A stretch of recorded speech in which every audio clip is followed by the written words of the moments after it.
Passport visa ছাড়াই বাংলাদেশের মাটিতে দাঁড়িয়ে কাঞ্চনজঙ্ঘা দেখার এই সুযোগ যেন ভাগ্যের ব্যাপার।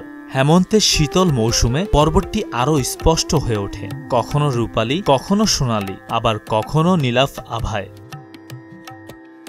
হাত বাড়ালেই যেন শ্বেত শুভ্র হিমালয়। সকালে চায়ের কাপে চুমুক দিতেই পঞ্চগড়ের নানান লোকেশন থেকে চোখে পড়ে কাঞ্চনজঙ্ঘা। হিমালয়ের রহস্যময় সৌন্দর্য আর রঙের মায়াজালে মানুষ মোহিত হয়ে যায়।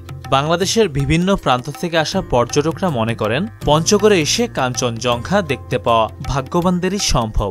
যখন ভোরের সূর্য ফোটার সঙ্গে সঙ্গেই পাহাড়ের উপরে যে আলোটা পড়েছিল, একদম সোনার মতো চকচক করছিল। সেই দৃশ্যটা আসলে অনেক সুন্দর। আল্লাহর শুকরিয়া যে আমাদের ভাগ্যটা ভালো, আজকে কাঞ্চনজঙ্ঘা দেখা দিয়েছে এবং এত চমৎকার, এত সুন্দরভাবে দেখা দিয়েছে, মনটা ভরে যাচ্ছে। দেশের উত্তর প্রান্ত পঞ্চগড়ে প্রবেশ করতেই করতোয়া সেতু, বাংলাবান্ধা মহাসড়ক, মহানন্দা নদীর তীর, ঐতিহ্যবাহী তেঁতুলিয়া ডাকবাংলা, এসব জায়গা থেকে মুক্ত আকাশে চোখ রাখলেই দেখা মিলছে নয়নাভিরাম কাঞ্চনজঙ্ঘা।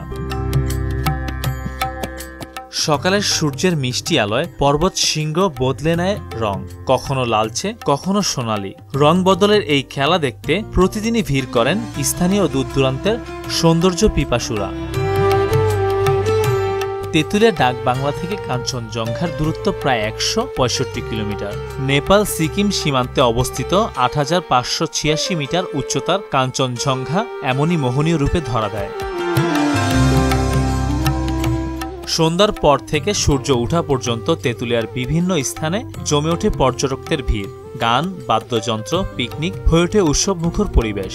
কাঞ্চনজঙ্ঘা সেই মোহনীয়, সেই কমনীয় রূপটাকে আজকে আমরা ভোরের আলো ফুটতে না ফুটতেই আমরা অবলোকন করলাম। এটাকে এখনই উপভোগ করার প্রকৃত সময়। আজ মন চেয়েছে আমি হারিয়ে যাব আমি তোমার সাথে।